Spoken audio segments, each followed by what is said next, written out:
Hello and welcome back to another video, and it's another unboxing, and this time for Hell or High Water, which is out now on 4K. Well, it'll be out on May the 18th, so almost now by the time you see this video. And I don't think there's a film I've seen more than any other in the past 10 years. So it's now basically on its 10th anniversary because it came out in 2016. That's how time works. And apologies again for I've got a bit of a cold due to hay fever, but there we go. And so it again comes in like Leaving Las Vegas, which I've already shown you. This comes also from Studio Canal. This comes in a little slipcase, well, not a little slipcase, a slipcase of equal size to the main thing, because otherwise it wouldn't fit if it was too small. But there we go. So I'll show you what's inside the box in a bit. But it's a strange film. I mean, I really enjoyed it the first time I saw it, but every time I see it, it's like, and it comes on TV quite frequently. It's at the time of making this video, I've not yet seen it again in 4K. But every time it seems to come out, I always seem to spot something new in it. And there's a strange thing where Channel 4 had it, the rights to show it. And I remember one time, I think they get to 3 chances it were to show it, and then the rights are up for grabs for anyone else who wants to show it. And BBC One took over, or BBC One, BBC Two, it'll show on either channel, and probably BBC Four as well. And when Channel 4 last showed it a few years ago, they showed it about midnight, 1 a.m. And then the rights must have immediately transferred, must have just finished with Channel 4. So immediately transferred then over to BBC. And they literally put it on BBC One. It can't have been more than 2 weeks before it's shown again. And that was at about sort of 10:40 after the news. So I got 2 chances in 2 weeks to watch it. And I watched it both times because it's absolutely brilliant. So, it just gets better every time I watch it. So, obviously, you've got, Jeff Bridges. Jeff Bridges is always brilliant. Chris Pine, I was not keen on his Captain Kirk in the first Star Trek film they did. And not winning me over massively with the second one, but I think the third film, Star Trek Beyond, he finally managed to crack it. It's a shame they didn't make any more after that. I think I know there's been lots of faffing about behind the scenes to try and make it, and then they had script, then they didn't have a script, and then the third one didn't make as much money as they thought it should, and I think even Tarantino was supposed to direct it at some point, a 4th Star Trek film, and they were talking about bringing back Chris Hemsworth again, because he was at the start of the very first the Star Trek film that Chris Pine did, and it's just not happened, which is a shame, because I would have thought they could have brought something together for that. Maybe it'll still happen one day, who knows? But in the meantime, you must check this out. This would have come out the same year as Star Trek Beyond. So, yeah, from the writer of Sicario, both of those 2 films are brilliant, and I do hope they make a third one. Again, I think it's one of those things where they're always in talks to make it, whether it comes out or not. If you watch the second one, it certainly hints at a third one if they make it, so I just hope they do. The director of Starred Up, which I don't think I've seen, so I'll have to check that out. So that's the front, and okay, I'm gonna try and get these up. They never quite gets in full focus, but I'll read out what's on here. Texas brothers Toby, Chris Pine, and Tanner, Ben Foster, come together after years divided to rob branches of the bank threatening to foreclose on their family land. Vengeance seems to be theirs until they find themselves on the radar of Texas Ranger Marcus, Jeff Bridges, looking for one last grand pursuit on the eve of his retirement. As the brothers plot a final bank heist to complete their scheme, and with the Rangers on their heels, a showdown looms at the crossroads where their values of Old and New West murderously collide. So yeah, Ben Foster. I know he played Lance.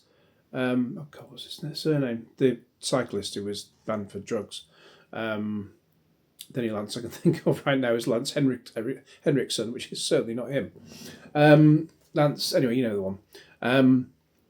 That film I wasn't big on, the program I think it was called, but I remember Ben Foster. He was in came in about halfway through to 6 Feet Under, and as Claire's boyfriend, and then he's in Hostage with Bruce Willis, and he's been in so many films. And I struggled to find one where he's not been brilliant. So yeah. Oh, and Get Over It, I think it was, which is not not a great film, but I'll dig out the video and put it in with a review. It has one of the best opening scenes for a film. So the best opening credit sequences for a film I've ever seen. Absolutely love that one.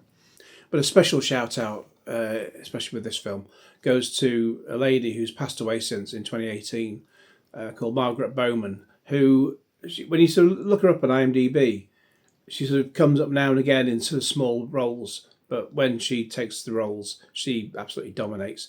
And here, she was 90 when she passed away, so she's 88 at the time of this film's release. In fact, if she was, if she was still alive, she'd be 100 in 2 years' time. But she plays the waitress in this when you got Jeff Bridges and what's his surname? I suppose his first name as well. Gil Bellingham. Gil Birmingham, if I've read that correctly. I think I only saw the Twilight films quite recently for the first time. I think he came up in those as well. But here he plays Jeff Bridges' cop partner, and Jeff Bridges is quite nasty to him, but he just says, because he's about to retire, and Gil's, I can't remember his character's name, sorry, clearly getting fed up with him, and Jeff Bridges is like, well, it's going to be my teasing you'll miss, and Gil's like, yeah, sure. But so yeah, the two of them work well together, brilliantly. So Margaret Bowman, they go into a restaurant, to a pub basically, to have a meal, and I'll try and dig out the clip and put it in with this review as well. She's absolutely brilliant as to how basically the way she behaves with them is with all the excitement as I had when I once worked in a restaurant. Well, I say restaurant, it was a Little Chef about 30 years ago, and yeah, but she's absolutely amazing. So I'll dig out that clip and put that in there. But do watch the whole film as well. But yeah, she just gets a moment to shine in that, and shine she does. The special features, enemies. I'm not sure. I did review the Blu-ray at the time. I haven't checked to see which of these are the same as on the previous release. But Enemies Forever, the characters of Hell or High Water, a featurette. Another one called Visualizing the Heart of America. And another one, Damaged Heroes, the performances of Hell or High Water. A red carpet premiere, filmmaker Q&A, an interview with director David Mackenzie. And it's got a running time of 103 minutes. It's at a 2.39 to 1 aspect ratio. Region ABC, so it's multi-region basically. Again, 2160p UHD. DTS HDMA 5.1 sound. STH subtitles, so subtitles for deaf and hard of hearing, and audio description option as well. So just open it up to have a look. So again, similar sort of thing to Leaving Las Vegas. So we've got that there. Exactly what's on the front and the back covers on the slipcase. And then when we look inside, the discs are always upside down when I open them up. But so I just quickly put them back up, so you got the disc there. And again, the thing, there's no sort of booklet in here like there was with Leaving Las Vegas, sadly. But yeah, again, that's sort of the same thing that I showed you in the previous, just like a video, which was Studio Canal streaming service. And do check out The Guard with Don Cheadle and Brendan Gleeson, as I said. So there we go. Absolutely fantastic stuff. And so yeah, I'll do a review of that, that's online, and put this video with it. So, what do you think of this film? Let me know all your thoughts in the comments below. In the meantime, please like this video, share it with your friends, subscribe if you haven't already, click on the bell for all notifications.